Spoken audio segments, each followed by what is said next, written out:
Aceh. Apa yang pertama kali kamu pikirkan saat mendengar kata Aceh? Mungkin yang pertama kali kamu pikirkan adalah tsunami Aceh atau wilayah dengan syariat Islam. Tapi di video kali ini, aku Sirila Maeswari tidak akan membahas hal-hal tersebut, melainkan akan membahas tentang Perang Aceh.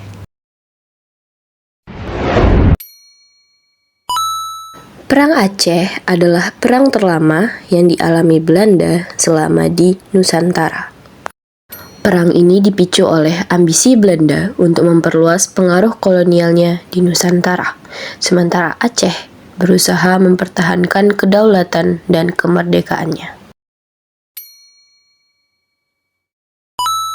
Pada abad ke-19, Aceh tidak terusik dengan kolonialisme manapun di saat wilayah lain dijajah.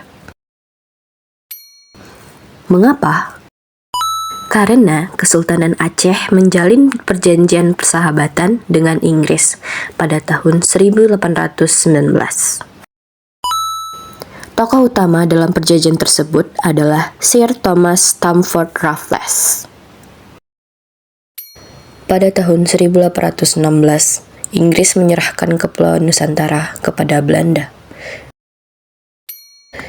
Pada tahun 1824, Inggris dan Belanda menandatangani Traktat London. Dalam kesepakatan, Inggris mendapat Semenanjung Malaya dan Belanda mendapatkan Sumatera. Dikarenakan Inggris dan Aceh memiliki perjanjian, Inggris mengatakan kepada Belanda untuk tidak mengusik Aceh dan menghormati Aceh.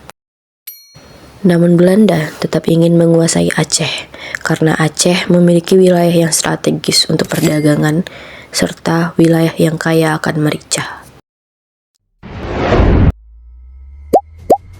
Pada tahun 1873, perwira Belanda Jenderal Jack Cover berlabuh di pantai Ceremen, Aceh Barat. Pasukan Aceh yang dipimpin oleh Panglima Polim dan Sultan Mahmud Shah menggempur Belanda dengan riam. Belanda yang dipimpin oleh perwira Jan van Swieten, mereka berhasil membakar Masjid Baitur Rahman dan menduduki Keraton Sultan.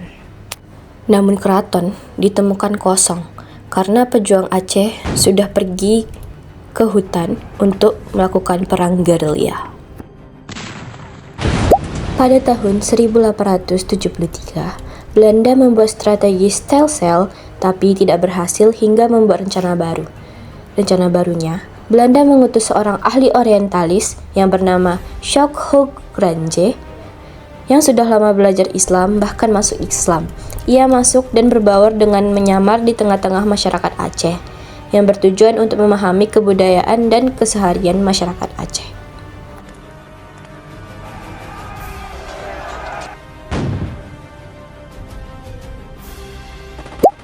Menurut pengamatan Snook, semangat rakyat Aceh berasal dari perancangan ulama, bukan dari bangsawan. Berkat Snook, Belanda berhasil memecah persatuan Aceh dari dalam. Di saat yang sama juga, Teuku Umar menyerahkan diri ke Belanda. Teuku Umar melakukan hal tersebut guna mengetahui strategi Belanda dan mencuri senjata-senjata Belanda. Beberapa waktu setelahnya, ia kembali dan wafat pada 11 Februari 1899. Sebagai ur inong Aceh, kentayo hanjita peroi mata ke orang yang kemata syahid.